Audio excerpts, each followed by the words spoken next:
News में आया था, ठीक है, जब एनआरसी वगैरह चल रहा था, बट ऐसा यहाँ पे कोई नहीं है, ठीक है। तो इसको आप आराम से पढ़िएगा। इसमें जो अपने को मेन कॉन्सेप्ट ये पढ़ना है कि कौन कौन से यहाँ पे राइट्स सिटीजन्स को मिलते हैं, फंडामेंटल राइट्स। तो ये अभी मैं बता दे रहा हूँ, बट आगे भी हम डिस्कस करेंगे कि आर्टिकल 15, 16, 19, 29 एंड 30 ये राइट्स सिर्फ और सिर्फ आपके सिटीजन्स ऑफ इंडिया को ही मिलते हैं। Plus right to vote in elections to Lok Sabha and Rajya Sabha, right to contest for the membership of parliament, ठीक है, right to hold the offices like vice president, president, supreme court के जज, अटर्नी जनरल, ये सब इंडियन के स्टेट्स को ही, Indian के citizen को ही मिलते हैं। ये चीज़ आपको यहाँ पता होनी चाहिए। दूसरा क्वेश्चन जो यहाँ पे वो ये आता है कि कॉन्स्टिट्यूशन में क्या प्रोविजंस लिखे गए हैं, ठीक है। तो कॉन्स्टिट्यूशन में देखो कहीं भी ये नहीं लिखा गया है कि 1947 के बाद कौन लोग सिटीजन बनते हैं, ये कॉन्स्टिट्यूशन में नहीं मेंशन्ड है।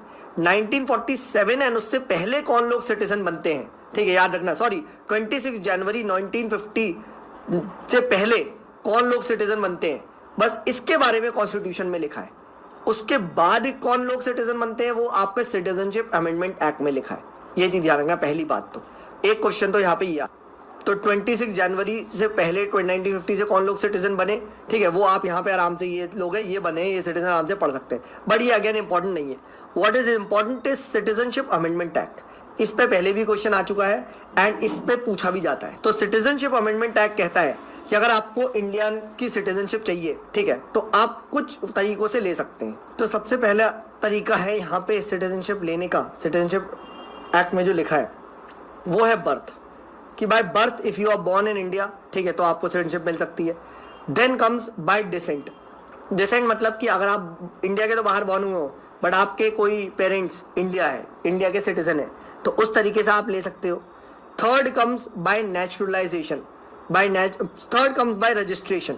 रजिस्ट्रेशन में आप क्या कर सकते हो कि सेंट्रल गवर्नमेंट में ऑन एन एप्लीकेशन आप रजिस्टर करवा सकते हो, अपने आप को अप्लाई कर सकते हो सेंट्रल गवर्नमेंट के पास, and then if the government thinks fit they can give you the citizenship। But उसके लिए क्या है, उसके लिए कुछ कुछ कंडीशंस है, वो आपके सामने यहाँ पे जिसको आप रीड कर सकते हो, ठीक है। अगेन ये सारी इतनी इंपॉर्टेंट नहीं है, just give it a read और आपको सिंपली आ जाएगा, ठीक है, ऐसा कुछ नहीं है।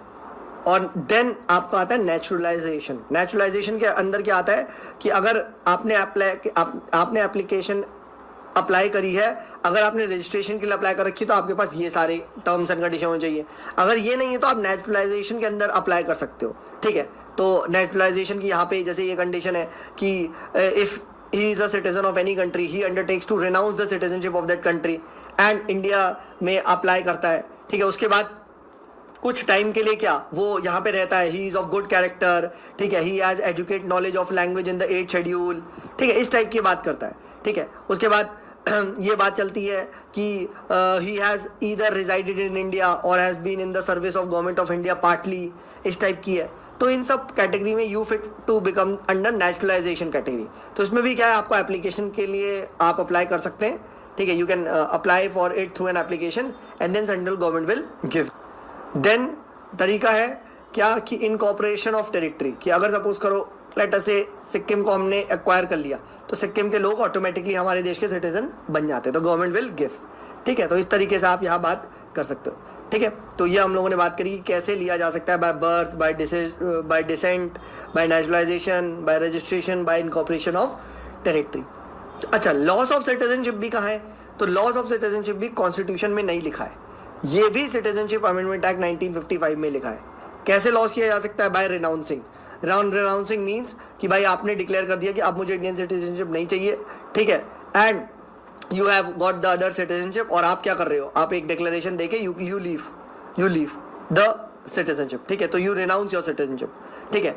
फिर उसके बाद क्या है, बाय टर्मिनेशन। टर्मिनेशन में क्या होता है कि जब आपने किसी दूसरे कंट्री की सिटीजनशिप अक्वायर कर ली तो ऑटोमेटिकली आपकी सिटीजनशिप टर्मिनेट हो जाएगी, ठीक है, ऑटोमेटिकली टर्मिनेशन हो जाता है, क्योंकि आपके पास एक टाइम में इंडिया की सिटीजनशिप होगी, डुअल सिटीजनशिप अलाउड नहीं है। Third is by deprivation. Deprivation में क्या होता है कि अगर आपने सिटीजनशिप मतलब फ्रॉड तरीके से ली है या आपने डिसलॉयल्टी दिखाई है कॉन्स्टिट्यूशन को, ठीक है, तो central government can cancel your citizenship, ठीक है, डिप्राइव ऑफ द सिटीजनशिप, ठीक है। तो ये चीज़ ध्यान रखना, 3 तरीके से ली जा सकती है, ठीक है, DTR, ठीक है, DTR, ठीक है, first is you renounce voluntary give up, termination, automatically termination and deprivation, जब आपने कुछ फ्रॉड एक्सेट्रा किया है, ठीक है, तो आप कह सकते हो कि आपकी सिटीजनशिप जा चली आएगी, ठीक है। तो बाकी आप आराम से कंडीशन पढ़ सकते हैं, ऐसा कुछ इंपॉर्टेंट नहीं है। नेक्स्ट आता है ओवरसीज सिटीजनशिप ऑफ इंडिया। तो देखिए इंपॉर्टेंट तो नहीं है, बट थोड़ा बहुत इसके बारे में बस ये पता होना चाहिए कि बाहर के लोग जो किसी भी तरीके से इंडिया से नाता रखते हैं, ठीक है, बेसिकली द इंडियन डायस्पोरा, तो उनको कैसे टैप इन किया जाए कि इंडिया के डेवलपमेंट में कंट्रीब्यूशन हो, ठीक है। तो उसके लिए एक ओवरसीज सिटीजनशिप ऑफ इंडिया लेके आया गया, ठीक है। मकसद यही था कि उन लोग को ऐसे आपके ओवरसीज सिटीजन ऑफ इंडिया को कुछ ऐसे कार्ड्स वगैरह दिए जाए, ठीक है, तो उससे क्या हो सके जब भी वो इंडिया में आए तो उन्हें लाइफ लॉन्ग कभी वीज़ा के लिए अप्लाई नहीं करना पड़े, ठीक है। याद रखिए ये इंडिया के सिटीजन्स नहीं है, ऐसे कुछ डायरेक्टली इंडिया के सिटीजन्स नहीं है, ठीक है। जैसे अगर आप यहाँ पे देखें तो ओवरसीज सिटीजन्स ऑफ इंडिया को क्या क्या चीज़ मिलेगी, ठीक है। तो यहाँ अगर आप देख पा रहे हैं तो ये देखिए, यहाँ से पढ़िए, he shall not be entitled to right to equality of opportunity in matter of public employment. तो ना ही वो यूपीएससी का एग्जाम दे सकते हैं कोई भी। He shall not be eligible for election of president, vice president, supreme court के जज, ये सब नहीं बन सकते, ठीक है, याद रखिएगा, ठीक है। बट जैसे इनको क्या मिलेगा, इनको आपका लाइफ लॉन्ग वीज़ा मिलेगा, ठीक है, इंडिया में जब आएंगे, ठीक है, क्योंकि बार बार वीज़ा के लिए अप्लाई करना पड़ता है, इनको नहीं अप्लाई करना।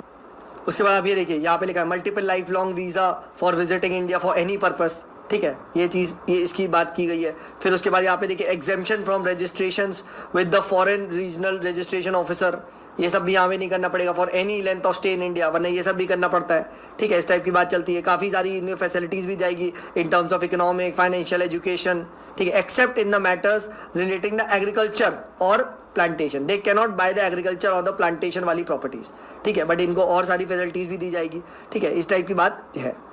फिर इनको एनआरआई से ही ट्रीट किया जाएगा, नॉन रेजिडेंशियल इंडियंस के साथ, in matters of you can say adoption of Indian children, ठीक है।